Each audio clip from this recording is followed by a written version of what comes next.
প্রত্যেকবারের মতো এবার আমি নিয়ে চলে এসেছি আরেকটা রেসিপি। তো আজকে আমি বানাবো কাঁঠালের একটা রেসিপি। তো আমার হাতে যে কাঁঠাল দেখছো এটা কিন্তু পুরোপুরি আমি মানে এই কাঁঠাল থেকে দানাগুলো আগে বের করে নেব। বের করে নিয়ে তারপরে এই যে দানাগুলো আছে ভালো করে কিন্তু ধুয়ে নেব। ধুয়ে নিয়ে তারপর এই দানাগুলোকে কিন্তু আমি রোদে শুকনো করে নেব। রোদে ভালো মতো আমি এখানে রোদ, এখন বর্ষা, বৃষ্টি তো প্রায়ই হচ্ছে রোজই, তো রোদ খুব কমই দেখা যায়। তো যার জন্য আমি কিন্তু আমার এখানে 3 থেকে 4 দিন সময় লেগেছে এটা ভালোভাবে শুকনো হতে। তারপর যখন শুকিয়ে গেছে ভালোভাবে শুকনো হয়ে গেলে ওপরে যে খোসাটা আছে ওপর দিক দিয়ে উঠে আসে, তো বোঝা যায় যে জিনিসটা ভালোভাবে শুকনো হয়েছে। তারপর আমি সেই দানাগুলোকে ওপরে খোসাটা ছাড়িয়ে ধুয়ে গরম জলে কিন্তু সেদ্ধ করে নিয়েছি। ভালো করে সেদ্ধ করে নেওয়ার পরে আমি এখানে শুকনো লঙ্কা, রসুন আর কালো জিরে কিন্তু একটু গরম করে নেব। তারপর এগুলোকে সব আমি একসাথে বেটে নেব।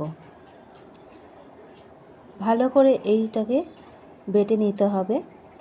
আগে আমি লঙ্কা, কালো জিরে আর রসুনটাকে বেটে নিয়েছি, কেননা লঙ্কাটা কিন্তু পরে বাটতে যদি যাই তাহলে কিন্তু ভালোভাবে বাটা যাবে না।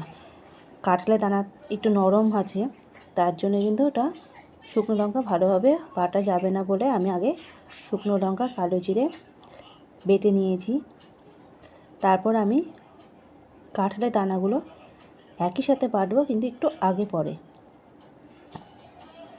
ভালো করে বাটা যখন হয়ে যাবে পুরো একটু মিহিভাবে বেটে নিতে হবে। যেগুলো ভালোভাবে বাটা হয়ে যাচ্ছে তো ঠিক আছে, যেগুলো যদি না বাটা যায় একটুখানি শিলনোড়া দিয়ে চাপ দিলেই কিন্তু সেগুলো ভেঙে যাচ্ছে। দেখো কত সুন্দর কিন্তু বাটা হয়ে গেছে আমার। ঠিক ভালোভাবে এরকমভাবে বেটে নিতে হবে সব। তারপর কড়ার মধ্যে সর্ষের তেল দিয়ে আমি বাটার যেগুলো বেটেছিলাম সেগুলো দিয়ে দিয়েছি, আর দিয়েছি নুন আর হলুদ। এখানে কোনো গুঁড়ো লঙ্কা বা কিচ্ছু দিচ্ছি না, কেন আমি শুকনো লঙ্কা এখানে আমি দিয়েছি, তাই এখানে কোনো গুঁড়ো লঙ্কা আমি দিচ্ছি না।